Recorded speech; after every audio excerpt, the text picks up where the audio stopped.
अभी हमारे यहाँ एक तिथि आने वाली है, अक्षय तृतीया। उसका मतलब क्या होता है? अक्षय, जिसका कभी क्षय ना हो। जब हम भगवान शंकर को चावल का दाना चढ़ाते हैं, जैसे बहुत ध्यान दीजिएगा महाराज, बहुत समझने वाली बात है, बहुत ध्यान से। चावल का दाना हमारे मस्तक पर तिलक करने के बाद पंडित जी क्यों लगाते हैं कि भगवान जैसा समय आज चल रहा है, आप पूजन कर रहे हो, पाठ कर रहे हो, दान कर रहे हो, पुण्य कर रहे हो, सत्कर्म कर रहे हो, भजन कर रहे हो, मेरा देव अधिदेव महादेव, मेरा नारायण, मेरा सत्यनारायण भगवान, मेरा राम जी, मेरा विष्णु जी, मेरा भागवत मैया, मेरी रामायण मैया, ब्राह्मण मस्तक पर तिलक लगाने के बाद चावल इसलिए लगाता है कि जैसा समय आज चल रहा है, भगवान तुमको ऐसा ही समय बनाकर रखे और तुम ऐसे ही चार चांद लगाते रहो, दान पुण्य संकीर्तन करते रहो, इसलिए मस्तक पर चावल का दाना लगाया है।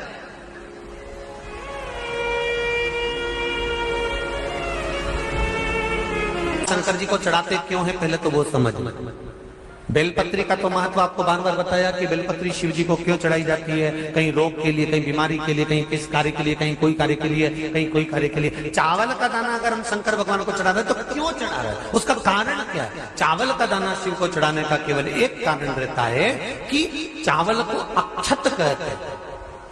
अक्षत का मतलब होता है अक्षय।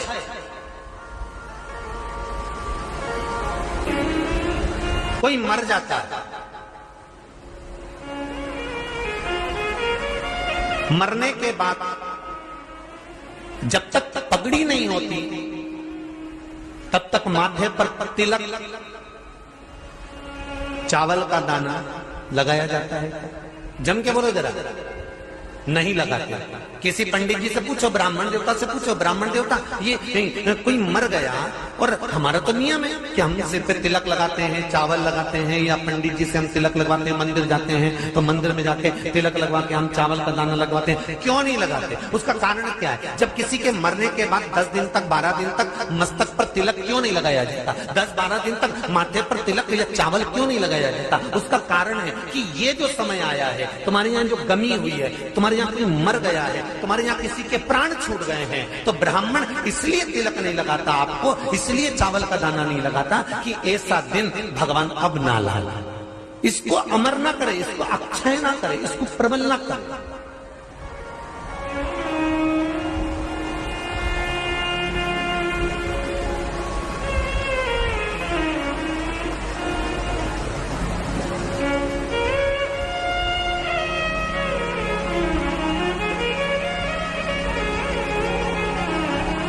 और जब चावल का दाना, तो यहां शिव महापुराण की कथा करी, चावल का दाना हम शिव जी को क्यों चढ़ाते हैं, भगवान को क्यों समर्पित करते हैं, भगवान की पूजन में अक्षत क्यों समर्पित करते हैं, चावल क्यों समर्पित करते हैं, उसका कारण क्या है? तो कहा आज मैंने जब चावल का दाना आपको समर्पित करा है, जिस भाव से, जिस विश्वास से, जिस श्रद्धा से, जिस मन से मैं आपको रिझा रही हूँ, हे भोलेनाथ मेरी ये मनोकामना पूर्ण कर, इसको अक्षय कर देना, इसको अमर कर देना, बस इतनी कृपा आप कर।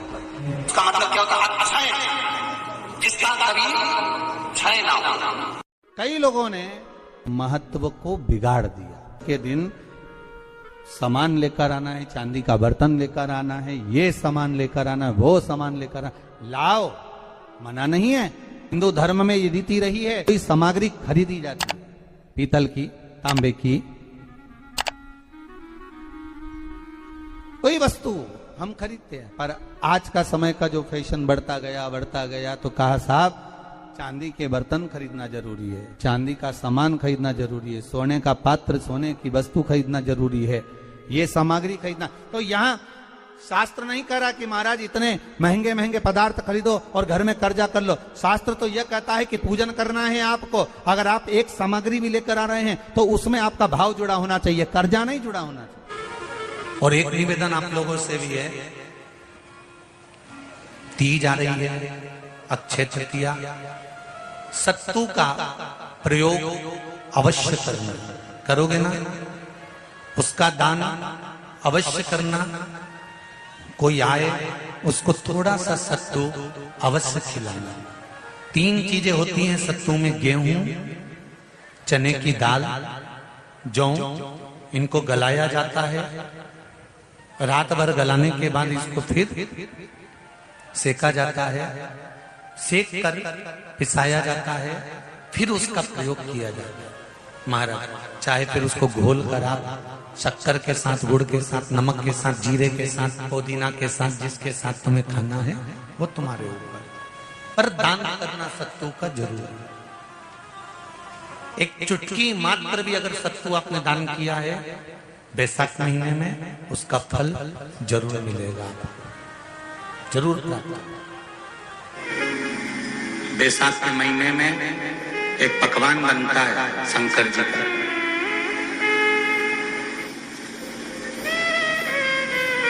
शिव जी के हाथ में त्रिशूल है, शिव जी के 3 नेत्र हैं, बेलपत्री में भी 3, बोलते जाओ, पत्ती है।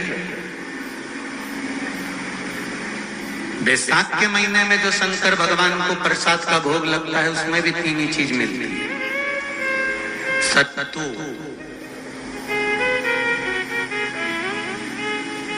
कोई दूसरे महीने में बनता है जम के तो बोलो नहीं, कब बनता है? यही बैसाख के महीने में। चने की दाल, गेहूं और जौ, इन तीनों को गलाकर सेक कर जो सत्तू तैयार होता है, इसी बैसाख के महीने में परशुराम जयंती के दिन या अमावस्या के दिन या पूर्णिमा के दिन शंकर भगवान को समर्पित होता है और भगवान विष्णु को समर्पित होता है। दुनिया के लोग कहते क्या होता है सत्तू से? सास अपनी बहू से कहती है बेटा सत्तू बना ले, थोड़ा सा सत्तू बाजार से ले आना, 10 रुपए का खरीद कर ले आना, आज सत्तू, आज अपन पूजन करेंगे सत्तू की, अक्षय तृतीया है, थोड़ा सा पूज देंगे, थोड़ा सा भगवान को भोग लगा देंगे, सत्तू का लड्डू बना लेंगे। बोलो री जी, सही है कि गलत है? बाजार में भी सत्तू मिलता है, तो बच्चे कहते हैं, बहुएं कहती हैं कौन खाएगा, काय को ला रहे हो, सत्तू का क्या काम है? पर शिव महापुराण की कथा कहती है, स्कंद पुराण की कथा कहती है, जिस समय पर बैसाख के महीने की सुंदर अमावस्या का दिन था, उस दिन माता पार्वती शंकर भगवान के लिए जब पकवान बनाने के लिए बैठी, कुछ नहीं मिला, तब माता पार्वती ने 3 अनाज को लिया, एक चना, दूसरा गेहूं और तीसरा जो, इन तीनों को भींग रहे थे उसको लेकर आए गंगा जी में से, उसको सेक कर माता ने अंगीठी पर और उसका जो सत्तू बनाकर शिव को दिया। शंकर भगवान ने कह दिया, सुन पार्वती, ये सत्तू नहीं, ये मेरी औषधि है। बैसाख के महीने में जो खाएगा वो जिंदगी भर रोएगा नहीं, शरीर से स्वस्थ होगा। अब उसको लोगों ने हंसी खेल में ले लिया, सत्तू का क्या काम, मम्मी हम नहीं खाएंगे, बड़ा पूरा।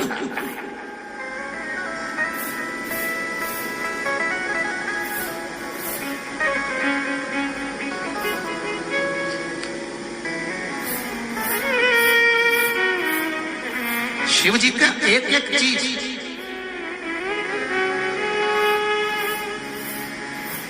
बैसाख के महीने में पियो बेल, बेल मतलब समझ गए, बेल का रस। बैसाख के महीने में पियो बेल और शरीर को रखो ऑलिव बेल।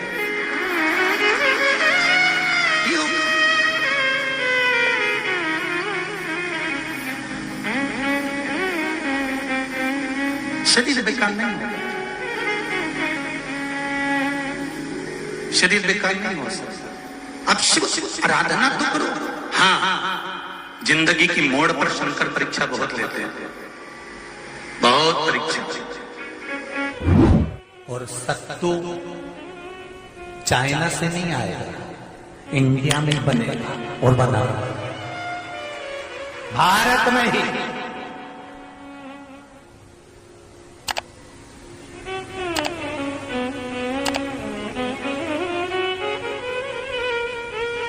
चलो आ जाओ गरुड़ पुराण में,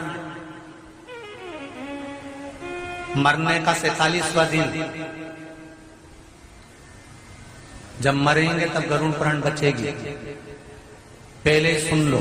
और जिसके पास में गरुड़ पुराण नहीं हो तो पंडित जी से मंगवा कर फिर पढ़ के देख लेना। मरने के 47वें दिन, 47 डेज, 47वें दिन किस चीज का दान तुम्हारे सामने आता है? के 47वें दिन, 10 दिन तक तो जीवात्मा घर की अटारी करे थी, मरने के बाद 12वें के दिन चली जाती है। उसके बाद में जब 47वां दिन आता है तो 47वें दिन जीवात्मा को क्या दान करा जाता है? व्यक्ति ने क्या पुण्य करा होता है कि उसको नरक नहीं भोगना पड़ता, बेतरणी नहीं भोगना पड़ती, वो सीधे बेतरणी से पार हो जाता है। वो किस चीज का दान है? तो कहा शिव महापुराण में, गरुण पुराण में कि वो सत्तू का दान है जो बैसाख महीने में करा जाता है। सत्तू का दान 3 चीजों से मिलकर बनता है। जौ, बोलते जा जल्दी, गेहूं, चना, ये 3 चीज से मिलकर बनता है। इसमें जो बारीक बारीक कण होते हैं, जितने जितने 3 चीज के मिले हुए बारीक बारीक कण होते हैं, ये जब दान किया जाता है सत्तू का, तब ये बेतरणी करने के लिए 47वें दिन इस जीवात्मा ने अगर सत्तू का दान करा होता है या सत्तू का सेवन बैसाख के महीने में करा होता है तो उसको बेतरणी नहीं भोगना पड़ती, डायरेक्ट सीधे रतलाम उज्जैन से डायरेक्ट। किस किस के यहां बनता है सत्तू?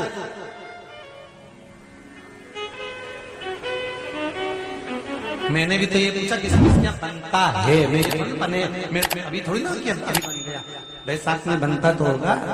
पहले गांव के लोग तीरथ करने जाते थे, गांव का लोग जब तीरथ करने जाता था कोई सामान नहीं लिया, सत्तू बांधी पोटली में धरा यूं और पानी में घोलिया और नमक डालिया या शक्कर या गुड़ घोल के और पी के वही चले।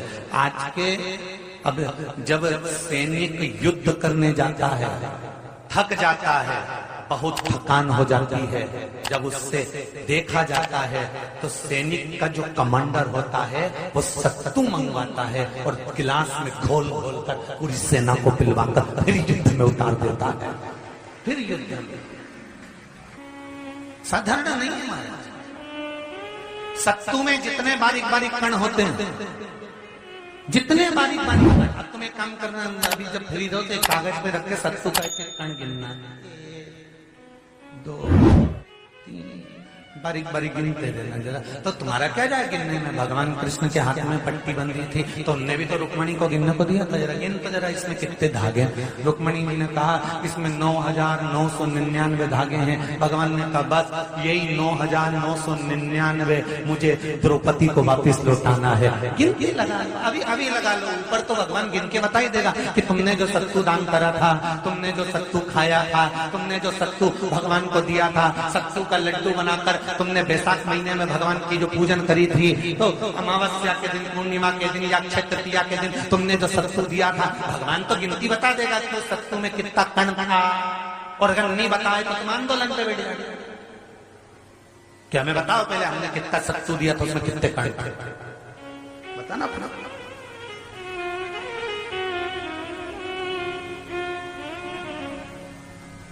एक एक शिव शिव आराधना में सतयुग,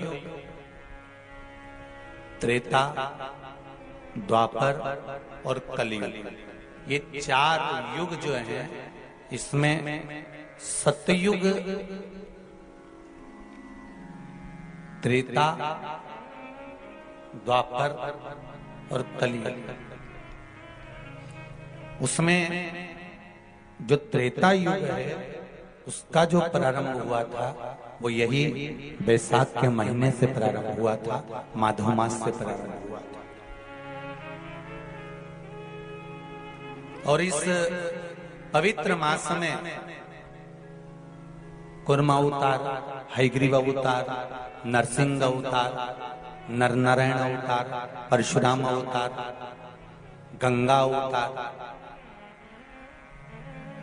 ये सारे अवतार भगवान नारायण ने, भगवान विष्णु ने, मेरे शंकर भगवान ने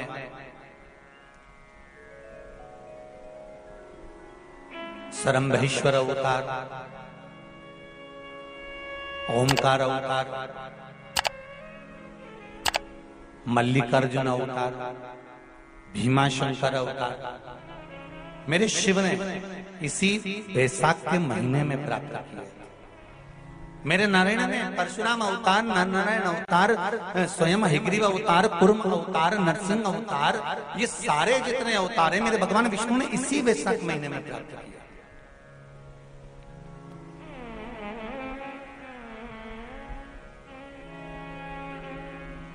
ऐसे कई अवतारों का दर्शन अमर को वैशाख महीने में हो जाता है।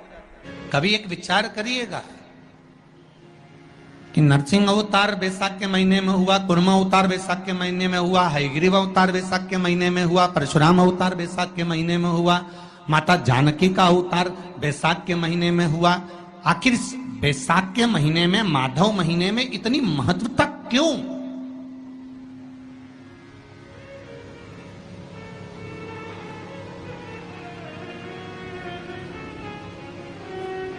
वैशाख के महीने में पड़ने वाली एकादशी, चतुर्थी, प्रदोष, अमावस्या, पूर्णिमा, शिवरात्रि, ये सभी इतनी महत्वपूर्ण क्यों हो जाती है?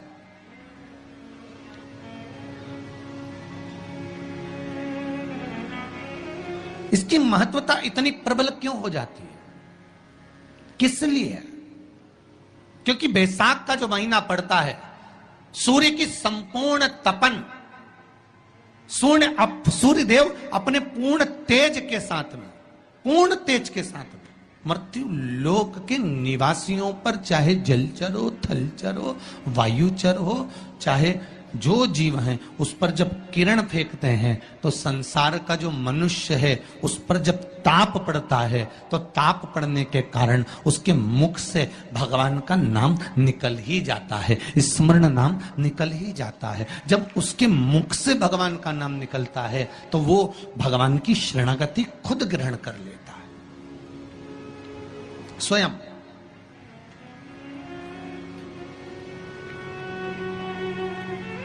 शरणागति ग्रहण कर लेना।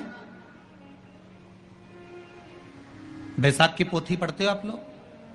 आप में से अगर कोई पढ़ता हो बैसाख महीने की पोथी, तो उसमें एक वर्णन आता है, जिस समय पर मेरे राम जी महाराज वन के लिए जा रहे थे, तब भगवान श्री दशरथ जी महाराज ने राम जी से कह दिया था कि वन में जाते जाते पार्थिव लिंग का पूजन करना और शिव की आराधना करना। शिवलिंग की आराधना, शिव का पूजन बहुत जरूरी। सारे देवताओं का पूजन करना सरल है, सारे देवताओं की आराधना करना सरल है, सारे देवताओं को वंदन करना सरल है, क्योंकि उनको आप वंदन भी कर सकते हैं, आराधना भी कर सकते हैं, पूजा भी कर सकते हैं। पर भगवान शंकर की आराधना, वंदन, पूजन आप नहीं करते हैं। भगवान शंकर आपके हृदय में जब बैठते हैं, स्वयं शंकर की पूजन कराते हैं, तब